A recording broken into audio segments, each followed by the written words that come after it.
hundreds of persons witnessed the shooting in Dallas just after the noon hour. We have films of eyewitness reports. Coming up is a statement by Charles Brehm, who was on the sidewalk and saw the shooting. Unfortunately, I was probably 15 to 20 feet away from the president when it happened. Tell us exactly what you saw, sir. He was coming down the street, and my 5-year-old boy and myself were by ourselves on the grass there on Commerce Street, and I asked Joe to wave to him, and Joe waved, and I waved, and the man... That's all right, sir. You go ahead, Charlie. As he was waving back, the shot rang out, and he slumped down in the seat, and his wife reached up toward him, and as he was slumping down, and the second shot went off, and it just knocked him down from the seat. Two shots? Two shots. Did you see the man who did this? No, sir, I did not see the man who did it. All I did was look in the man's face when he was shot there and saw that expression on his face and grab himself and slide. And the second one, whenever it went, why, I'm positive it had hit him. I hope it didn't, but I'm positive that it hit him, and he went all the way down in the car. Then they speeded up, and I didn't know what was going on, so I just grabbed the boy and fell on him in the hopes that there wasn't a maniac around. I'm sorry. I can't help you more, but I won't forget it. Yes.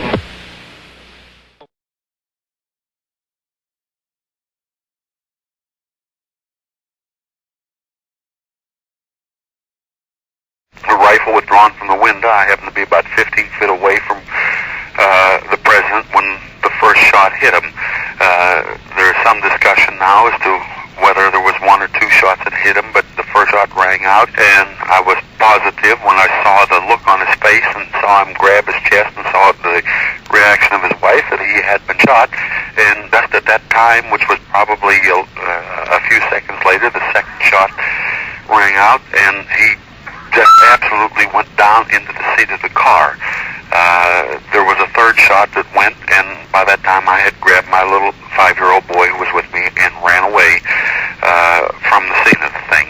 But the only thing that I did witness, and something I'm sorry I did witness, very honestly, was that the look on his face when that shot hit, and the look again on him and his wife's face when the shot started to ring out, and it was very obviously that he was hit. The first two shots that were heard, and the first one hit the president, there was no doubt whatsoever, because his face winced and he grabbed it himself and he slumped down. I do believe without any doubt that the second one hit him because he had an immediate reaction with that second shot. I do know there was a third shot, but as I say, by that time I had grabbed my boy and started to go. I did not witness Governor Conley's being hit.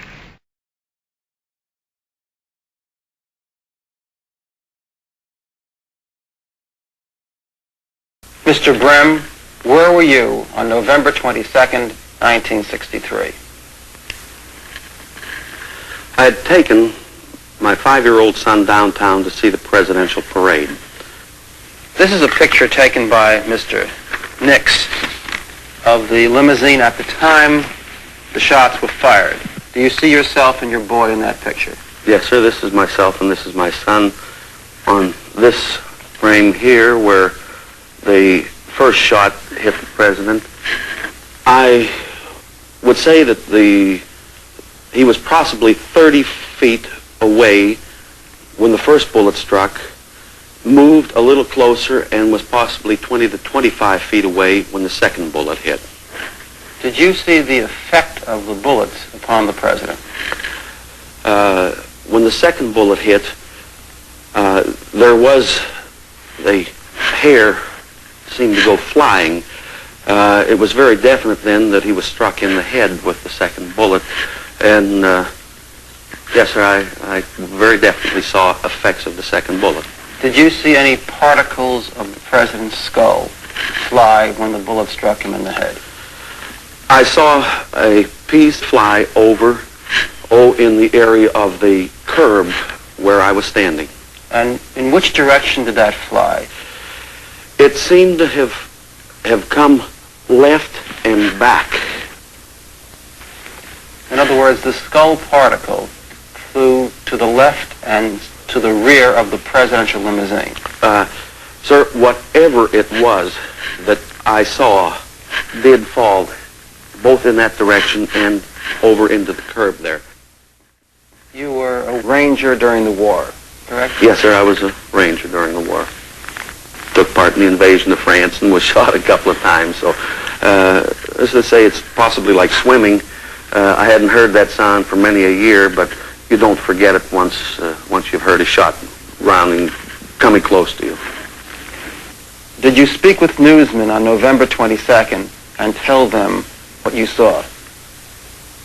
Yes, sir, and told them simply that their 2 shots had hit the president and the direction that I had thought the bullets had come from. Did you make a statement to the Dallas Sheriff's Office? Yes, I did. How long did you remain in the Dallas Sheriff's Office that day? I would say about 3 hours to 4 hours. Were you among the closest witnesses to the limousine when the shot struck the president? Yes, sir, I would have to say that, if not the closest, one of the closest to the unfortunate incident. I did get a view of something I'll never forget. Were you called as a witness by the Warren Commission? No, I was not called by the Warren Commission to testify.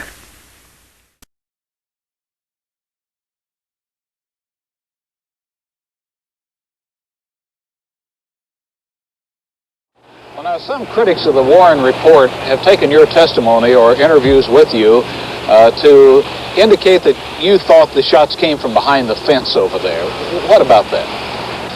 Well, sir, it was not a number of critics. It was one critic, Mark Lane, who takes very great liberties with adding to my quotation. I never said that any shot came from here like I was quoted by Mr. Lane. Mr. Lane would like me to have positively identified what I saw fly over here as skull, although I told him I could not. I did not examine. I thought it was, but I could not.